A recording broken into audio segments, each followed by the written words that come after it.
Hey everyone, welcome to another episode of Think Your Way to an Epic Life. My next guest, Erin Bradley, is so real, so authentic, and so genuine that she starts off at her worst point. She starts off telling a story that would have made any of us cringe if we had been in her shoes, and yet somehow she got past that and past so many other things and has become an unbelievably successful lady who is still just as approachable right now as she was when she couldn't have afforded a $2 cup of coffee. Hope you enjoy as much as I did. Erin, thank you so much for joining us. Well, thanks for having me, Cara. Absolutely, absolutely. I have heard, as soon as I realized that you were a referral from Kelly, I thought this is going to be an awesome podcast. So, guys, strap yourselves in, get out your notepads. You're really going to want to take notes here. This lady has tons to teach us, and I know I'll be watching this podcast again after it's all over, so that I can actually stop and take notes myself. So, tell us a little bit about yourself, Erin. Okay, well, I think the best story to start with is where I found myself in financial rock bottom and how that was the beginning. So I like to start, from failure and then find my way out. And so I fell into the mortgage side of the real estate industry in 2006, accidentally, like most of us do. And I had come from living overseas for a couple of years and teaching English in Spain and selling beers on a street corner at a music festival to try to get enough money for rent. So I had come from nothing. I had nothing to lose when I was looking at the other people in the office that were in the sales roles in the mortgage company I was working for. And I had started in a, entry-level admin and marketing type role. And I see these loan officers that they come to the office in jeans and a t-shirt and go to yoga in the middle of the day, and they're all good friends having a great time, and then they put on their suit and go to their closing, come home with a big fat check. And I was like, that's the life for me, footloose and fancy free. I'm destined for self-employment. Nobody's going to be the boss of me, right? So I take the leap in 2007, perfect timing, and go 100% Ooh. commission. Yeah. Okay, so for those of you who are not in the industry, guys, the real estate market crashed so hard in 2008 that more than 50% of realtors were gone. I think it was 60% of LOs, loan officers, right? Yeah. Crazy, crazy time. So you started when it was the hardest you possibly could. Keep going. Yeah. So, well, I also did so with no financial safety net, no savings, no confidence, absolutely terrified of being seen as salesy. And I promptly fell flat on my face. So by the summer of 2008, I get a referral for a new lead for a new client, and I don't have enough money for gas. And it's the middle of summer in July in Denver, Colorado, and I have to ride my bike 5 miles across town to meet this client because I don't have money for gas. And I had to figure out, what can I wear to ride a bike and look professional. And I have to get there early to let the sweat dry off so he doesn't know. And then the guy gets there early as well, unfortunately, and introduces himself to me at the counter as my credit card is being declined for a $2 cup of coffee. Oh God. Oh my Yeah. God. This is the best story ever. Well, the worst part was, Cara, that's the card I thought would work. And I didn't know what to do because I thought if I try another card and it gets declined, he's going to know the truth, right? So I just had to lie and say, that's so weird. That's my debit card. I'm going to have to call the bank. And so he buys my coffee. And I'm just remembering this. I can still feel the depth of my humiliation, that I am so embarrassed. I'm mortified. We have the meeting. Luckily, I get the deal. So I did get a closing. But I always joke that it was funny because we were getting ready to get married a few weeks later. Maybe it was like the next week we were getting married. I remember saying to my husband, good thing we invited 230 people to the wedding, because maybe we'll get some cash gifts that can help us pay our bills. But I called my dad for advice at the time, and he had gone 100% commission as a stockbroker in his 20s. And I said, this is so much harder than I realized. How did you do this? I mean, what am I supposed to do here? And he said, look, do you think you're going to be good at this someday, Erin? And I said, yeah, I think I probably could. And he's like, then you just do whatever it takes. And you and I were talking before we were recording about the power of coaching, paying to put yourself in the room to elevate yourself. And so I remember opening another credit card, buying internet leads, whatever that means, in 2008, and hiring my first coach. And I just said, it's now or never. Show me what to do. I'm desperate. And the coach told me what to do.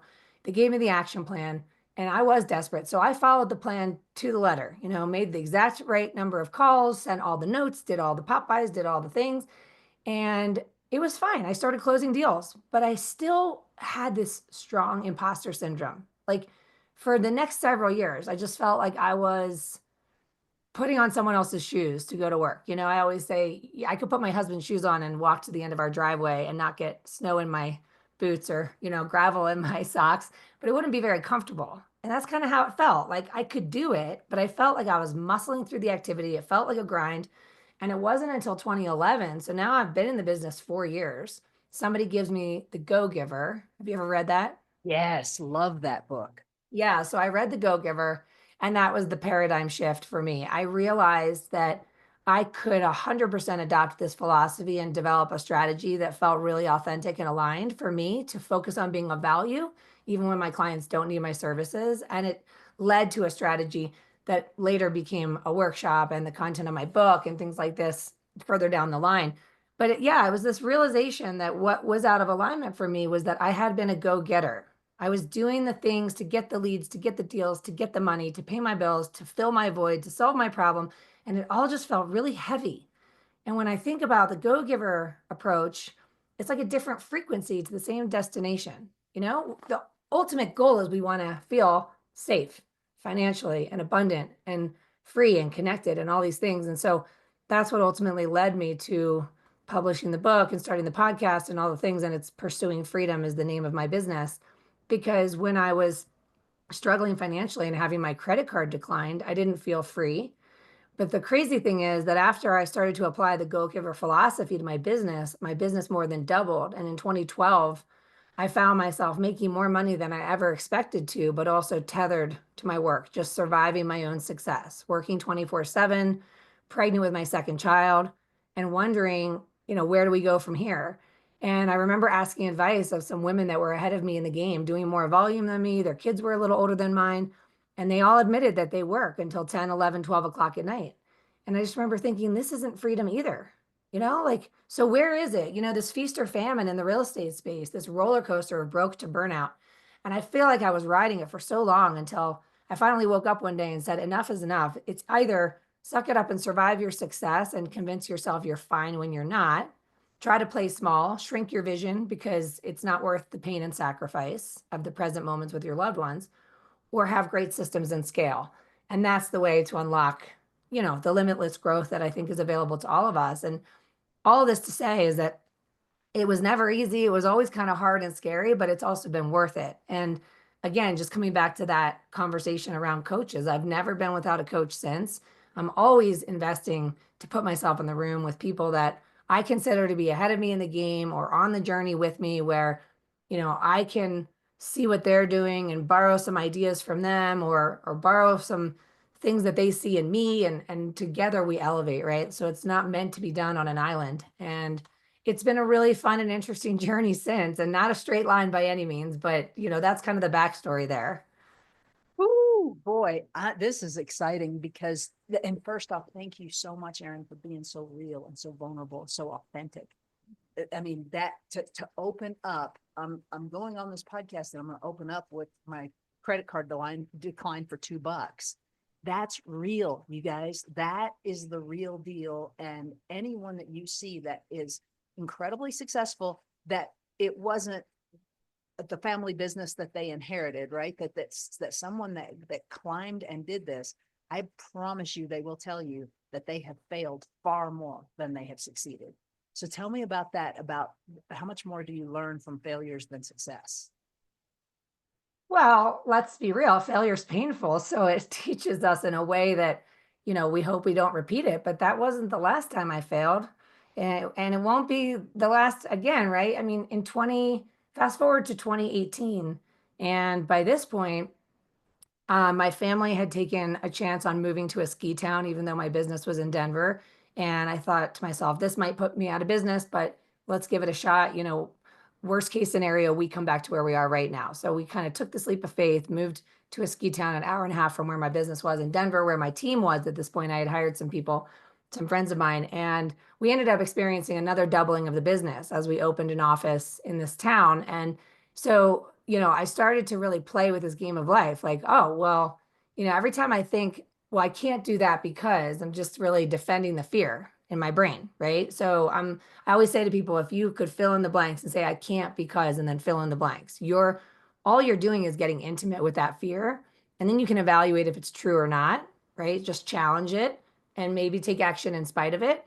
And so then life continued to evolve. We were up here in the mountains, and in 2018, I had the idea to start a podcast. And during that year, if you remember, in the real estate space, the rates went up. And it was temporary, of course. We all know what followed, but the rates went up, and the refinance business died overnight. So there was a day where Wells Fargo laid off 3,000 people in one day. And if I'm honest, I feel like I look back and I took my eye off the ball because I was busy over here. I was coaching at this point. I had my mortgage business, my team, my offices in multiple locations, my podcast, and I was pretty spread thin. And I came into 2019 after a significant decline in volume in 2018, but I had hired some of my loved ones. Like, my first hire was one of my best friends. And then I hired my nanny after 2.5 years. And then my neighbor. I was just dragging bodies on a speeding train. Like, everybody grab a seat. So anyhow, it was 2019, and I started the year and I found myself tens of thousands in the red on my P&L. And the company I worked for wanting to force my hands and lay off some of my team members. And that's what was happening in the mortgage industry at that time. And I remember thinking to myself, that's not really an option for me. I'm not going to let anybody down. So it kind of comes back to that same conversation in 2008. Do you think you can do this? And it starts with that question, a belief, right? And sometimes it's hard to believe in something we can't see. But I chose to say, I don't have a choice here, same as I did not have a choice in 2008, and I'm going to figure this out. And so I applied the same strategy that I've been teaching at this point for nearly a decade. And we did triple our volume in the first 90 days of 2019. And we 5x'd it. We went from 3 closings a month in January to 17 closings a month in June. And we turned that P&L around, and we more than doubled our business that year. And it all comes down to one thing, is that, number one, do you think you can do this? Even though it might be hard to tap into belief before you can see it, do you want to choose to believe it? And number two, are you committed, right? Are you willing? Because we often get so caught up in can and can't. Like, I can't because I need the rates to change. I need the market to shift. I need these external factors to be different for me to thrive. And I just think that it's not true. It's a choice. So it's not a matter of whether you can, it's a matter of whether you're willing. And I think that conviction is everything, because the how follows the decision. It's like putting the pin in the GPS, right? Like, if you gave me your address, I could put that in the GPS and see a number of different routes that would unveil themselves to me on how I can get from where I am to where you are, right? And it could take different amounts of time, depending whether I take a plane, a train, a car, a bike. I ride my bike to you. Oh, girl. At the end of the day, it doesn't really matter how long it takes, right? Because the time is passing anyway. So I always want to challenge people. What's the worst case scenario of saying, I've decided before I know how, with the faith that as long as I don't quit, the path will unfold, it will reveal itself to me, and the next right steps and the next right people will show up on the pathway towards the destination once I've chosen the destination. And that's really the only difference between us and somebody living a life we want. Like you said earlier, is their decision to do it. We might see some finished product, but it's really not finished until it's over, right? We're never really done here. But we're looking at somebody right on that chapter 10, and we're on chapter 1, and we think it looks easy. But the only difference between us and them is they decided to do it. And they've probably fallen on their face many times and gotten up and keep going. And the best thing you can do is get in the room with them, hang around them, and learn from their mistakes. And maybe you can get there faster. Absolutely. The Jim Rohn, famous for saying, you become like the 5 people you spend the most time with. And I have this analogy in my own head about, and I want to see if you're with me on that. When you start off and you can't pay $2 and you start to climb this mountain, there are people that you want to bring with you, and you try and you put them and you strap them on your back and you start to climb this mountain, and you just can't do it. However, when they just say, I don't want to go up your mountain, someone else is already on the path that has gone further than you and is like, here, let me help you up this. Let me just give you, are you with me on that? Well, first of all, I just got goosebumps. I got chills completely. Yeah, I've not heard it described in that visual way, and I just got the chills. And recently on my podcast, I interviewed a guy named Matt Aitchison, and he said something, and I just loved this visual as well. He said, I'm always looking to add to my barrel of monkeys. And those little plastic monkeys, they have one arm reaching up and one arm reaching down.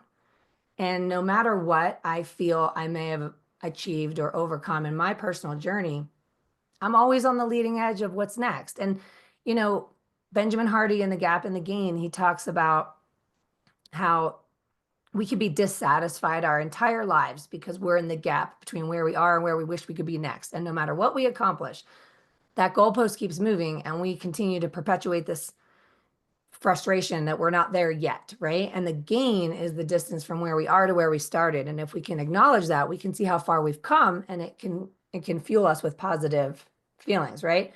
But what I think is interesting is to say, okay, let's take that same analogy and say, I'm always on the leading edge of the next desire. And that's a good thing because, yeah, as human beings, we are going to celebrate our accomplishment temporarily before it's quickly replaced with that new desire. But I think that's okay. It's part of the human experience to want to learn and grow and expand.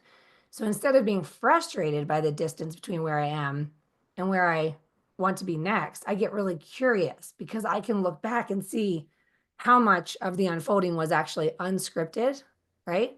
So like you and I meeting was unscripted. Kelly introduced us. Now here we are having a lovely conversation. I didn't conjure you up in my fear-based analytical brain and then make this happen. The stars aligned, our paths crossed, and it's beautiful and it's fun, right? So if we could just lighten up a little bit, but back to the barrel of monkeys, as I'm thinking about that unfolding towards the next destination, I just get really curious about who might come into my life that represents that barrel of monkeys where I can reach my hand up and say, show me the way, right?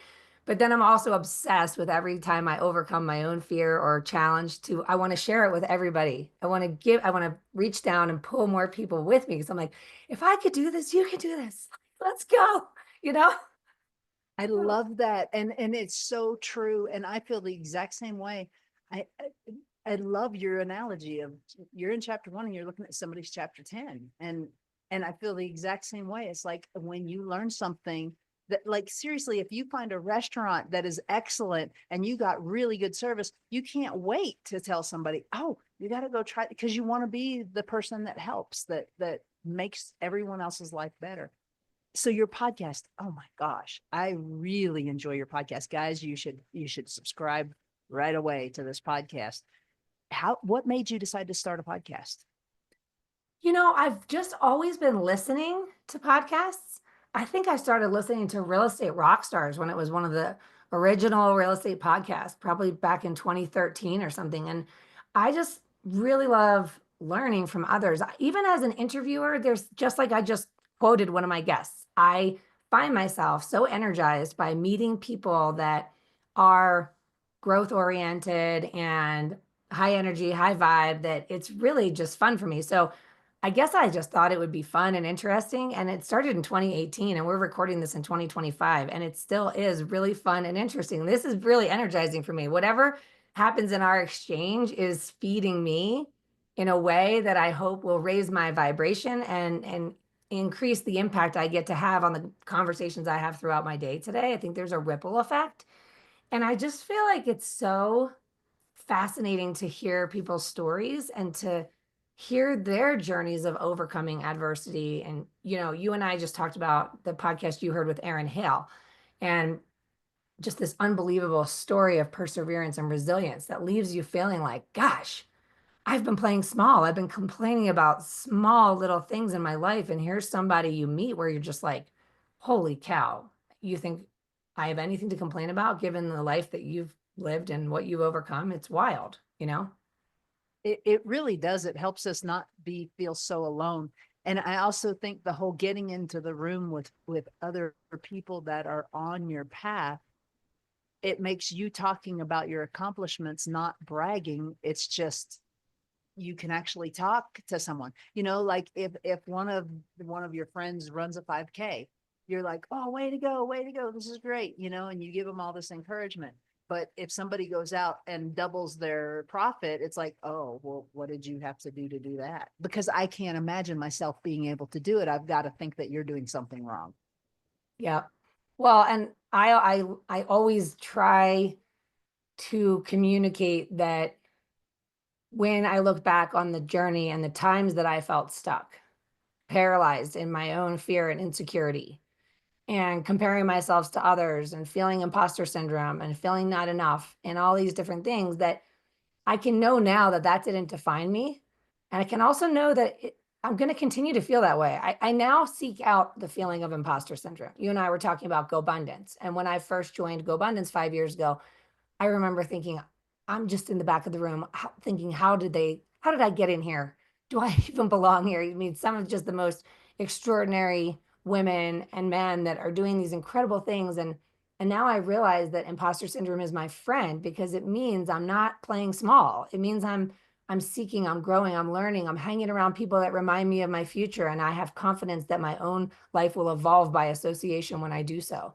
And it's worth the time and the money spent. And I wish more people would embrace that, because we get so paralyzed by the thoughts, the chatter in our brains, trying to talk us out of that leap or try to talk us into staying put when we feel called to something else. And it's really hard to break through that on your own. It's like being trapped inside of brick walls, and right on the other side of the wall is somebody with a sledgehammer. If you just called out for help, they could start knocking that wall down, and all of a sudden it's all this new light shining through. So it is just interesting, and again, worth it. I think just worth it to do it all, to be on the podcast, to have the podcast, to invest in yourself, to join the mastermind, join the community, hire the coach, do the thing. Just don't convince yourself you're better off playing small. Yeah, it's called homeostasis. And it's crazy. And guys, you all know, you've seen where a child who has been physically abused, or a spouse who's been physically abused, will go back to the abuser because it's what they know. It's what they know. That doesn't mean it's comfortable for them. It just is what they know, and they're so afraid of what they don't know. And most of the time in my growth path, it's always better. It's always better than what I was keeping myself down to. Have you read The Big Leap? Oh, yes, many times, because in 2022, I finally pulled the trigger and took this huge leap of faith to retire my mortgage license and go all in with pursuing freedom being my primary career of speaking. Good girl. And I have to tell you that for years, I had this little voice inside my head saying, I wish I could, right? I published the book in 2016. I started the podcast in 2018. That led organically to coaching and speaking opportunities in the mortgage and real estate space. So for years, it was like a secret wish, a pipe dream that maybe someday I could just apply myself completely to this passion I have for teaching. But I had all the chatter of why I can't. And really, honestly, the biggest fear I had was letting people down. My fear of abandoning my team members.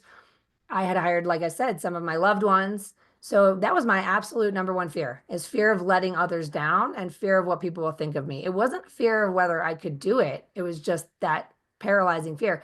And I remember at the end of 2022, I was standing on stage at a real estate conference in Annapolis, and I was talking about this very concept, like fill in the blanks. I wish I could fill in the blanks. In my dream life, I fill in the blanks, right? And that's your heart activating with that pipe dream, right? And then what's the very next word that comes to mind? And it's the mind, right? That speaks up. But I wish I could, but. And it's the same as saying I can't because. Whatever follows but is fear. And if we listen to it, we are literally just defending that limitation of our mind. And our mind is always going to have limiting beliefs. It doesn't matter what we've accomplished. We're always going to have some limiting beliefs. It's so fascinating, because if we look back to when we were 20 years old, in some capacity in your life, your business, your career, financial, your health, relationships, having a spouse, having kids, grandkids, whatever, where you live, your 20-year-old self couldn't have scripted all that. You've exceeded the expectations. Your 20-year-old self will be like, no way, that is awesome, right? And I think that's the evidence we need to look at to know that when we're on the verge of whatever that next leap is, we're going to be paralyzed by fear.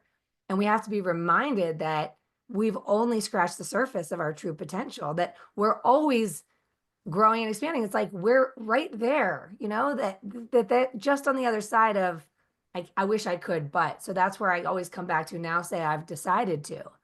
And I was giving this speech and I realized I wasn't taking my own advice, right? I wish I could. I wish I could. The Big Leap. And I mean, I read The Big Leap. I read Meant for More. I was reading all these books. And I was just like, no, I can't because I can't because. And I came home and I said to my husband, I was like, oh my gosh, I think the whisper just became a roar. I have to do it. I have to leap. I'm not taking my own advice. I can't stand up on that stage anymore and inauthentically preaching something that I'm not listening to. And easier said than done, right? How many times have you coached somebody and you can hear yourself giving someone advice and you know you're not taking it? Right there. It's right there. And girl, when as you talk about chills up my spine as you're talking about this, I just sold my real estate team at the beginning of November.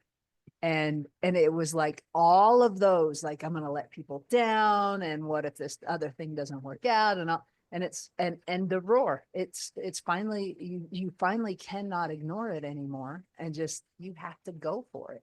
Have you gotten a chance to read Mel's new book yet?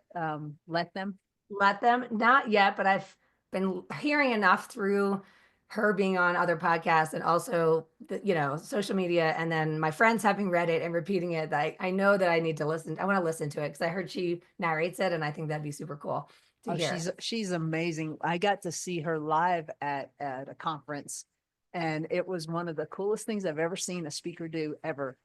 And I've been to a billion, like I'm a junkie, Benjamin Franklin said, pour the coins of your purse into your mind. And I took that very seriously. Yeah. And she came down off a stage and she said, I'm looking for somebody. And she's walking around and all these people are like, me. And she's like, none of you with your hand up. I'm looking for somebody who does not want to come up here. And she's walking and you see this lady that's like, you could just see it like, please, dear God, do not pick me. Please do not pick me. And she's like, you come here. And this poor lady was trembling. She gets up on stage and there was probably 10,000 people in the audience and she is petrified. This woman is genuinely horrified. And Mel gives her paper to read and then paper's just going like this. By the time it's over, she had the lady sing happy birthday to all of us.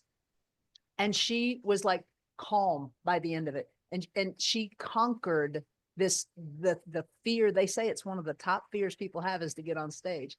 And I thought, how cool is that she demonstrated that when you push, and that is exactly what you've been saying, Erin, when you push past and you go, I'm doing this, your whole world expands so much. Tell me about your book. Well, the book outlines the strategy that ultimately worked for me. And so it says, pursuing freedom, be yourself, increase your referrals, and have more fun growing your business.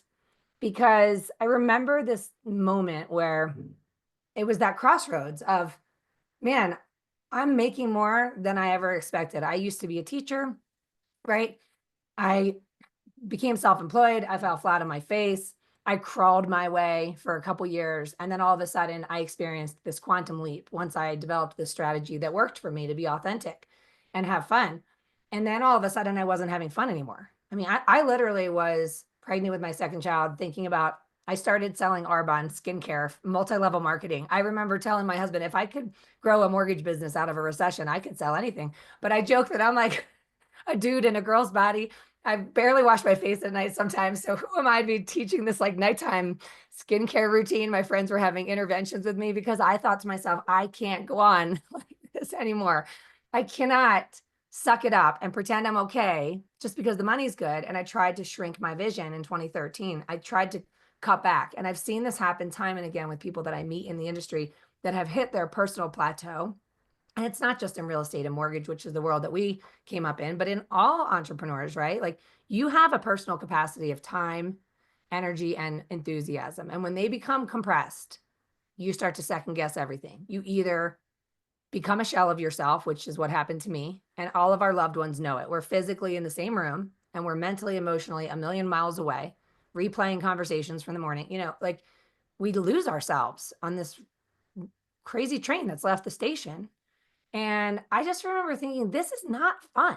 I mean, I I felt like a shell of myself as a human being, as a business owner, as a wife, a mom, a friend, and I was not having fun. So anyhow, I ended up, like I said, applying the Go Giver philosophy. I developed a strategy where I figured out what does it look like to be of value to my clients when they don't need my services, which is maybe every 3 years, 5 years, 7 years, right? And so in order to be a resource to them above and beyond what I get paid to do, I would need to have more people in my back pocket to refer them to help them with other things, whether that's their home remodels or their estate planning or their financial planning, CPA. You know, health and wellness providers, they've relocated to the city, they need a dentist, they need a pediatrician, OBGYN. So I decided to make it my mission to build that tribe of trusted local service providers and to teach my clients that I am a resource before and during and long after closing. And I would lean on them to introduce me to their trusted referral sources, the people that they refer business to and know, like, and trust. So they would give me warm introductions to amazing service providers, and then I would find out what's going on with them.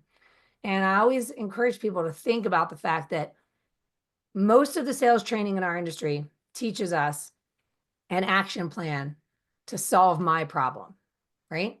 Pick up the phone and make those calls because I need some deals, right? That's a me problem. So I felt a lot of resistance around it personally. I felt like I was picking up the phone to call you, Cara, because I need a lead. And someone told me this is the activity I should do to solve my problem. Well, of course, I'm going to feel a little dread and resistance around that. So when I realized that I could take my work hat off and table my agenda for a minute and come from a place of curiosity around what's going on with you, because when you wake up at 3 o'clock in the morning, you're not thinking about my pipeline. You're not thinking about my bank account. You're not thinking about my kids' college tuition. You're thinking about whatever you're worried about, what you're excited about, what you're working on. And if I could make it my mission to get to the bottom of that, then why would I have resistance? Why would I feel insecure? So I just learned to replace my insecurity with curiosity and come from a place of contribution. And then the deals and the dollar follow in direct correlation to how much value you bring to your community. And as I started teaching that to real estate agents, I saw it was affecting change in their life and business and bringing them more joy and more results. And so, yeah, it led me to put the workshop into a little book. And that's what it is. It teaches that. And then it teaches ultimately then what, how to scale and how to get out of your own way so you can break through that plateau of your personal capacity. Beautiful. So who is your perfect coaching client?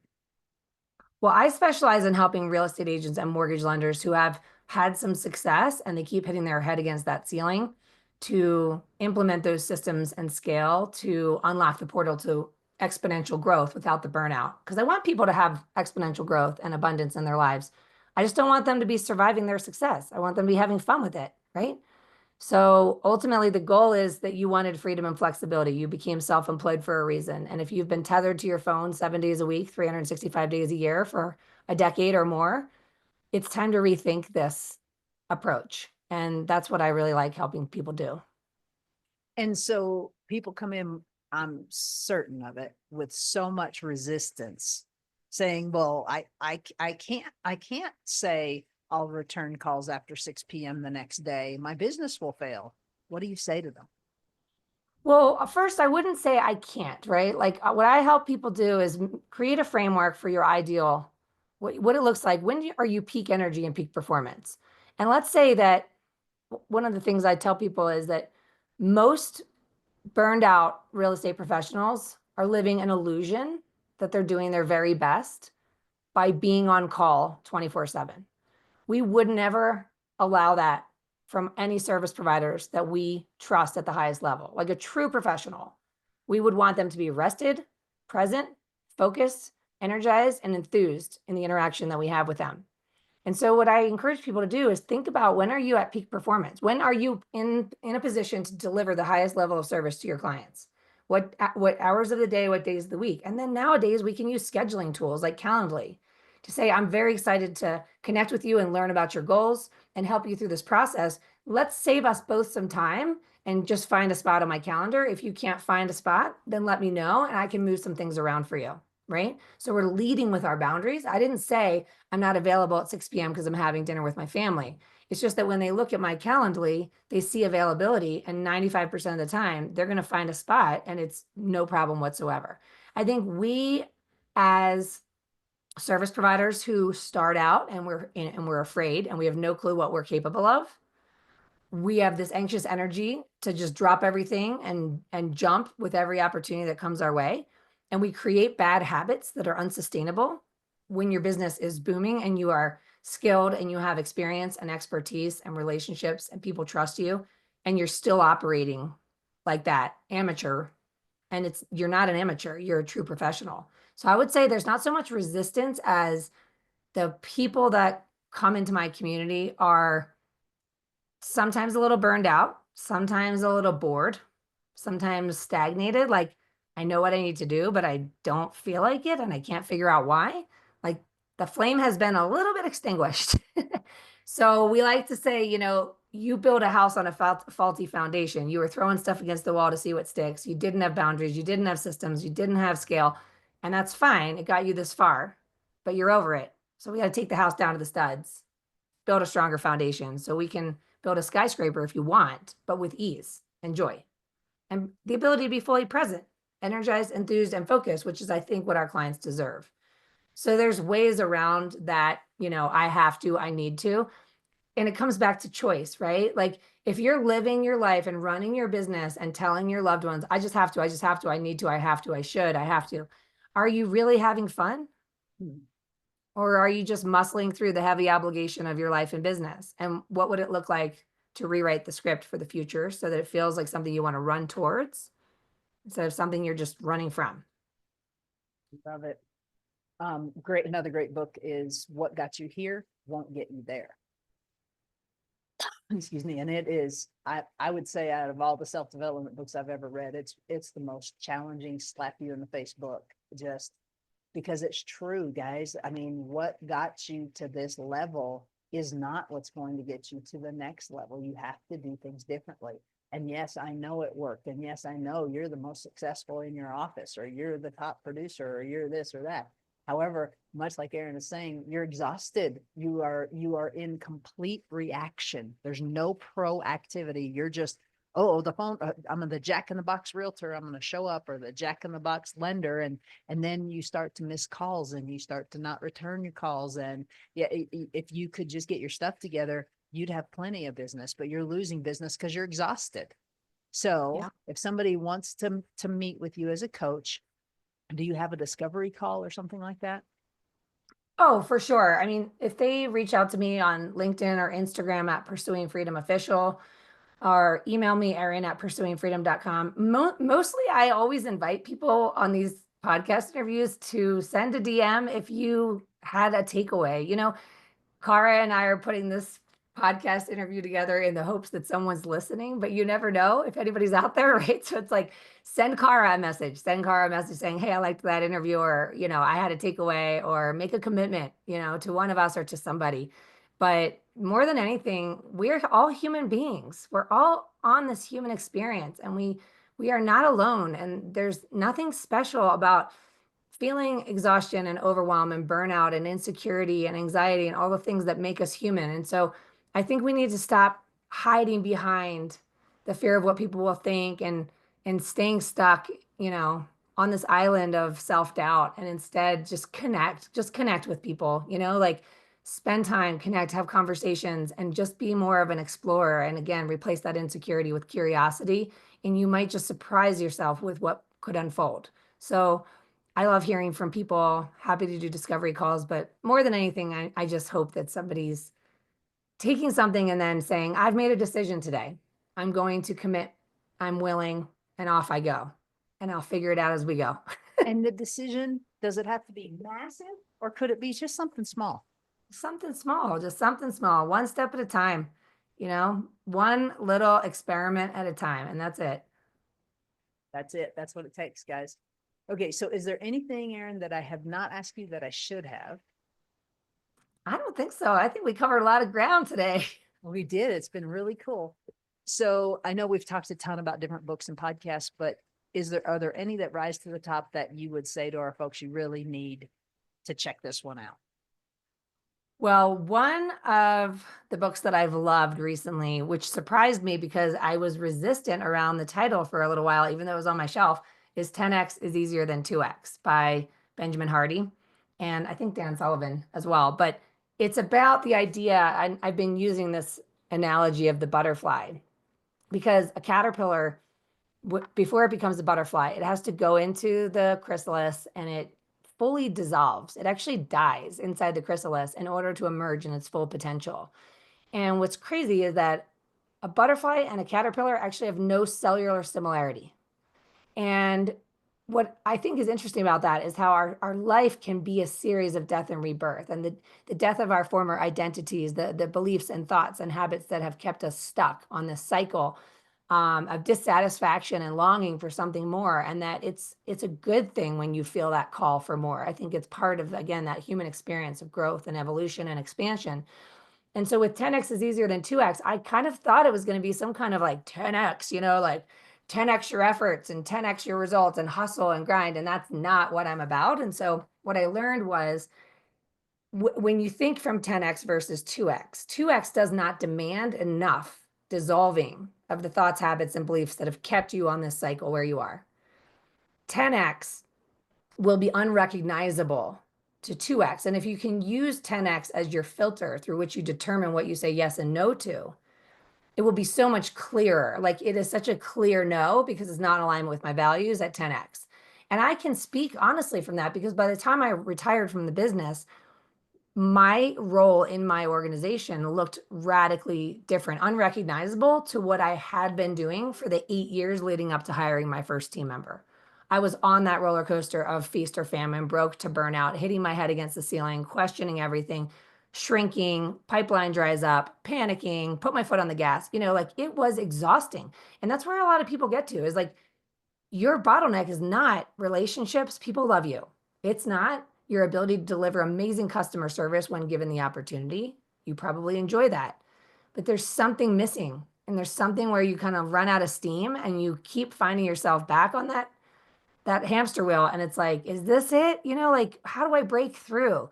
And that's where I think 10x is easier than 2x is fascinating because it makes so much sense. It's like, yeah, we've been going for incremental growth. But what if we could go for just dissolving completely everything that no longer serves us so we could emerge as this butterfly that can fly hundreds of miles versus a caterpillar that's crawling slowly? And what if we could do that time and again? How fun would our life be? This upward spiral, this just incredibly fun journey of exploring and growing and challenges. And I don't know, I think it's fun. Okay, so I normally that I have one more question, but you went there and I have to go there. What is one of the funnest things about not having to be concerned about a $2 cup of coffee now? Like financially, your world is unrecognizable. What do you appreciate the most about that? I mean, I travel a ton. And to your point about the Benjamin Franklin quote, I also continue to put the coins back into my mind. So, this afternoon I'm driving to Denver and I'm on a plane tomorrow to San Francisco for a conference where 2 weeks ago I met a really cool guy that someone recommended I connect with. And he's like, "You're awesome. What are you doing on February 20th?" I'm like, "Look, I don't have any plans." He's like, "Well, I got a conference going on and you should come and sit at the VIP table." And I was like, I say yes to life. I have learned that I say yes to life because I don't believe anything is random. And when I say yes to the most random thing like that, it always turns into these new relationships and doors opening. And I think that is really fun. And I don't hesitate. And I think that's what money can afford me. We did a 6-month RV road trip during COVID and homeschooled our kids. And one of the biggest takeaways I had after that experience is that there are no rules, And from that point forward, we pulled our kids out of school and we were setting up Airbnbs in different states and just all kinds of adventures. It's adventure. I mean, really, money can afford me to say yes to the adventure. And that's what I want. I love it. I love it. My final question that everyone has to answer is, because you're on Think Your Way to an Epic Life, what are some ideas that will help our folks think their way to their own epic life? It's interesting because I focus on feeling my way there because sometimes thinking my way there can get me clogged up a little bit. Like if I overthink it, I might just stay put, So I'm very passionate about my morning routine. I'm religious about it. And I take as much time as I need in the morning. I don't take appointments before 10 a.m. I made an exception for you today, actually. I can make an exception to the rules. Speaking of having boundaries and leading with your boundaries, you get to make exceptions because you're the boss, right? But I don't take appointments before 10 typically, and that gives me all morning to do any kind of listening to podcasts, to feed my mind with positive ideas, inspiration, read books, journal, think about my goals, daydream. I think the daydreaming piece is where it's at, right? Like I do this activity where I say it's February 19th, 2026. So that's a year from now today. And I'm celebrating dot, dot, dot. And then just kind of see what comes up for me. And then read that a year or two later, and the craziest things have happened. So, yeah, I think in terms of thinking your way to an epic life, feeling your way to an epic life, it's just kind of tuning in, listening to that intuition, heeding the call, right? Heeding the call, even when the chatter tries to keep you stuck or keep you staying put, because yeah, there's so much fun in the unfolding. We can fear the unknown or we can revel in it because we can imagine this like winding road with all these cool people that we haven't met yet and just kind of go for it and have faith over fear, I guess. Okay, I can't not ask you this question, because just like your financial world is unrecognizable, your relational world is unrecognizable.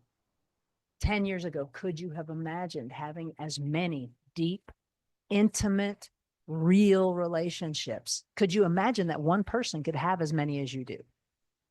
Well, it's weird because I played this thing. There's a book called Epic, the Women's Power Playbook. Oh, it's right in front of me. Epic. Right Have you on. read that? I haven't. It's a fantastic book. And in it, Carolyn Buckloose talks about the decade game. And you said 10 years ago. And I read this book in late 2024 as I was preparing for a women's retreat I was hosting. And that became the theme of our women's retreat, the decade game. And I thought back to 2014. And in 2014, I had just considered and decided to hire my first team member. And the business more than doubled by removing myself as the bottleneck. In 2015, then I hired a couple more people. And then 2016, we moved to a ski town. I published a book. 2017, my dad passes unexpectedly. 2018, my business declines massively. I start a podcast. 2019, I got to turn that ship around. 2020, we go on a 6-month RV road trip. I mean, on and on it goes, right? Like 2022, retire my license. Never in a million years, right? In 2014, I was considering hiring my first team member. I didn't think that within 10 years I would have taken this massive leap to pursue my life's work, right? Which makes it really fun to think about the next 10 years, right? It's like, oh my gosh, she says in the book, you can overestimate what you can do in 1 year, but underestimate what you can do in a decade. And the woman that wrote the foreword for the book is about to turn 70 years old and so excited for her next decade game. And I'm like, oh, what a cool concept to be about to turn 70 and thinking about how much fun you're going to have in your next decade. Like there's no rules. You know what I mean? There are no rules. This is just like, let's all just lighten up a little bit. Enjoy the Really, ride. yeah. Yeah, and do the work. You got to do the stuff. The morning routine. Are you a Miracle Morning fan? Oh yeah. 2015 is when I read it for the first time and it changed my life Yeah, it completely. changed my life too. I don't know what year it was. I think it was a little before then, but it's massive. So guys, we've given you lots and lots of books. And I hope with all this and hearing this conversation between the two of us who have never met before, yet we have read several books that are similar and both of us are reading all the time. Success Leaves Clues. The average CEO reads 60 books a year. The average American, less than one. So if you're at the less than one, maybe just say, okay, I'm going to read 2 books this year, right? Just start, because that's how somebody has spent their entire life learning all this stuff and they put it into a book that you can buy for 20 or 30 bucks. Holy cow, buy the book, get what they know in your head as quick as you can. I could do this all day with you, Erin. You are so much fun. I am enjoying this immensely. Thank you. Me too. Thank you so much for having me. It's been really a great way to start my day. I'm glad I made an exception to the rule. Me too. Me too. Thank you. And you have a wonderful rest of your day. And guys, if you want to hook up with Erin or myself, YouTube is a really good way to do it, because you can leave comments and either one of us can respond to those comments. So stick your toe in the water and just talk to us. We'll talk back. Thank Yep. you all.